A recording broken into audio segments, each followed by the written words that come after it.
Hey, it's Lewis here from PDAC. We have travelled up to Loughborough Athletic Centre today to speak to GB athlete Josh Kerr about 2019 and his plans for the rest of the season. So how's 2019 going for you so far?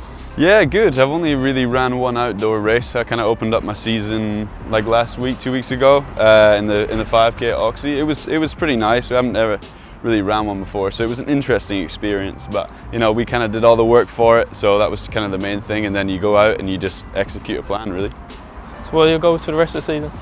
So earlier in the season I was able to get the World Qualifier, so you know it's all about timing this year, you know, with the late World Championships. So just making sure that you know you're ready when the time comes. Like, it's all good being ready now, but you know it's all about staying injury free and training smart up until trials and then Worlds. So, and what motivates you to carry on training? Obviously it's such a long season, you have to stay motivated through all the way through to October, so what's that like for you? You know, I kind of bottle up the feelings after successful races and just kind of allow that to really motivate me to get out the door. As soon as I'm out the door, I love it, you know, especially when I've got a great team around me, even when I'm running by myself. Maybe sometimes shut the headphones on if I need a bit more motivation, but you know, I'm always thinking about my competition. I'm always thinking about, you know, the races coming up, and I need to be ready for those. So you know, it's been a great season so far with not many hiccups, so I'm just going to try and make sure it's going to keep going smooth. And hopefully for a successful 2019 season with World Champs as well, what are your plans for the 2020 season? 2020 is the most important season.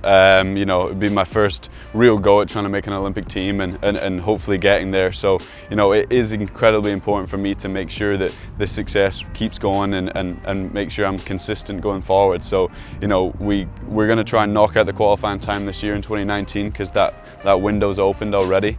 And then, you know, after that, it's all about getting down, getting racing, and really just working on my racing craft.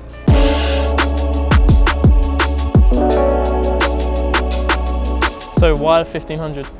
Yeah, it's a great balance between strength and speed. I used to start off as the 800 guy, but slowly but surely I got a little bit too slow for that. So I moved up, and it just felt right being at the 1500. It's just a really nice mixture between, you know, really hitting the speed work, but also you got to really hit the strength work to make sure you're fresh. Yeah, because you need the endurance as well towards the end.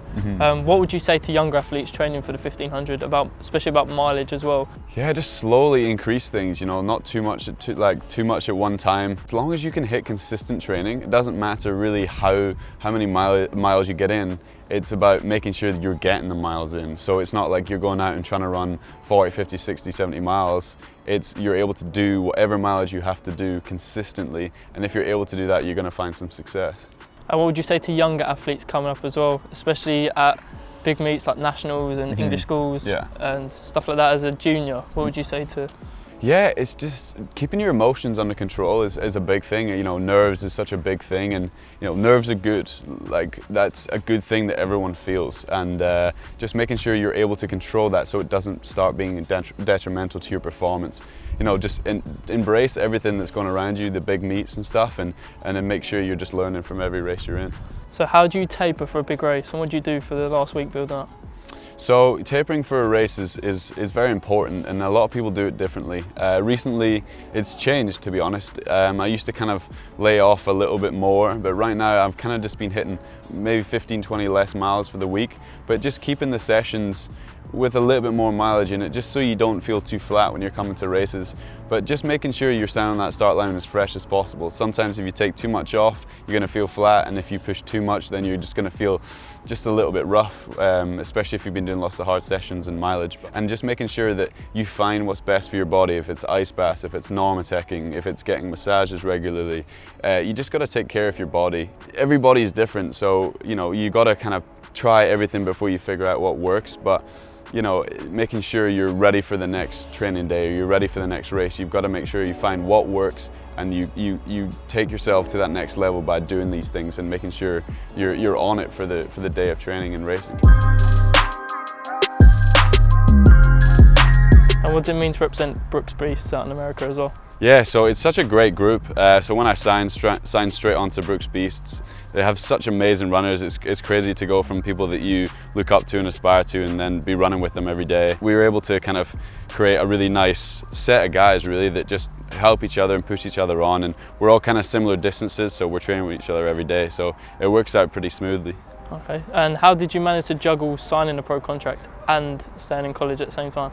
Yeah, it was interesting, and that's where kind of Brooks came in, and they were like, you know, we just want to make sure that you're successful, and we want to push you on to, you know, achieve what you want to achieve in the classroom as well as achieve what you want to achieve on the track. So, you know, it was a difficult situation to kind of maneuver, but you know, it's been a bit jumping here and there from Seattle to Albuquerque, but you know, it's a lot of fun, and I get to do a fair bit of traveling, which is great.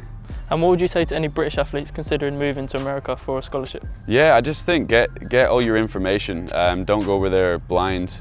Make sure you speak to the athletes that are already there. Make sure you've got a good connection with the coach. Understand coaching philosophy, and make sure that fits in with your kind of style of training. And if the fit's correct, it's shown in the past that it can work. You need to just make sure it's the right fit for you, because sometimes athletes go to somewhere that's just not really the right fit, and even though they're a great athlete and a great coach, they just don't match together. So yeah, just doing your research and making sure it's a great fit for both coach and athlete. So Josh, thanks for your time today down here at Loughborough, and all the best for your 2019 season. Thank you very much, mate, and I'll make sure I'm following your progress. Cheers. Pal.